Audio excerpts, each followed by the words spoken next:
ये कहानी सुनैना नाम की एक लड़की की है। कुछ ही दिन पहले सुनैना का ब्रेकअप हुआ था और तब से वो थोड़ी चुप चुप सी हो गई थी। सुनैना का सारा फोकस अपने काम पर था और इसीलिए वो देर रातों तक ऑफिस में काम किया करती थी। वैलेंटाइन डे पास आ रहा था और उसकी सारी फ्रेंड्स अपने बॉयफ्रेंड के साथ गोवा जाने वाले थे, पर सुनैना ने काम का बहाना करके उनको मना कर दिया था। सुनैना थोड़ी उदास थी। इस वैलेंटाइन डे उसके पास कोई नहीं था। वैलेंटाइन डे के दिन सुनैना ऑफिस में ही काम कर रही थी। जब वो काम करते करते थक गई तो वो ऑफिस के नीचे एक कॉफ़ी शॉप में जाकर बैठ गई। वहाँ उसे उसका एक्स बॉयफ्रेंड जैसे दिखने वाला एक आदमी दिखा, जिसके साथ उसने बातें करना शुरू कर दी। बातें करते करते सुनैना को वो लड़का पसंद आने लगा और दोनों ने क्लब में जाने का प्लान किया। सुनैना ने रात भर उस लड़के के साथ खूब डांस किया और वो बहुत दिनों बाद काफ़ी खुश महसूस कर रही थी। उस लड़के ने जब सुनैना से उसके घर चलने को कहा तो सुनैना ने हाँ कर दिया। सुनैना जब उस लड़के के घर पहुंची तो थोड़ा डरी थी, पर उसे साफ साफ समझ आ रहा था कि वो घर थोड़ा अजीब है। उस घर में अजीब सी महक थी जिससे सुनैना का दम घुट रहा था।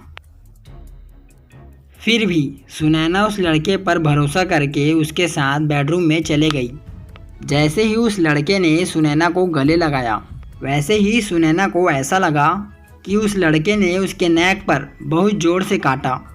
सुनैना ने उसे तुरंत पीछे धक्का दिया और धक्का देते ही उसने देखा कि उस लड़के का चेहरा पूरी तरह बदल चुका है। ऐसा लग रहा था कि वो कोई भयानक मॉन्स्टर हो। सुनैना पूरी तरह घबरा गई। वो लड़का सुनैना की तरफ आगे बढ़ा और सुनैना डर के मारे बेहोश हो गई। अगले दिन जब वो उठी तो वहाँ कोई नहीं था। पूरे घर का नक्शा बदला हुआ था। वो घर धूल मिट्टी से भरा पड़ा था और ऐसा लग रहा था कि मानो उस घर में कोई सालों से नहीं है। वो तुरंत वहाँ से निकलकर अपनी एक फ्रेंड के घर चले गई। उस लड़के के बारे में मालूम करने पर सुनैना के होश उड़ गए। जब उसने कॉफ़ी शॉप ओनर से पूछा कि उस रात आपने मेरे साथ कोई लड़का देखा था, तो वो बोला नहीं, हमने किसी को नहीं देखा। इनफैक्ट हम तो ये सोच रहे थे कि सुनैना अकेले किससे देखकर बातें कर रही है। सुनैना को ये बात सुनकर बेहद अजीब लगा।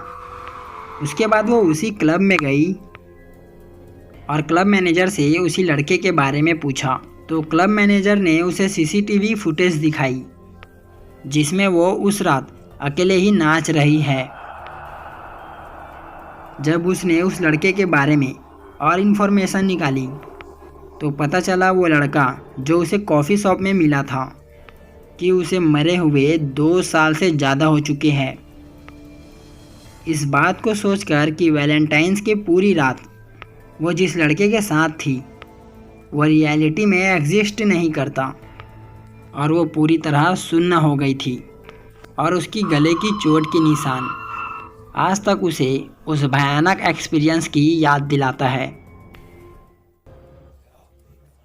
सब्सक्राइब करें और सुनिए हर संडे एक ऐसी सच्ची हॉरर स्टोरी।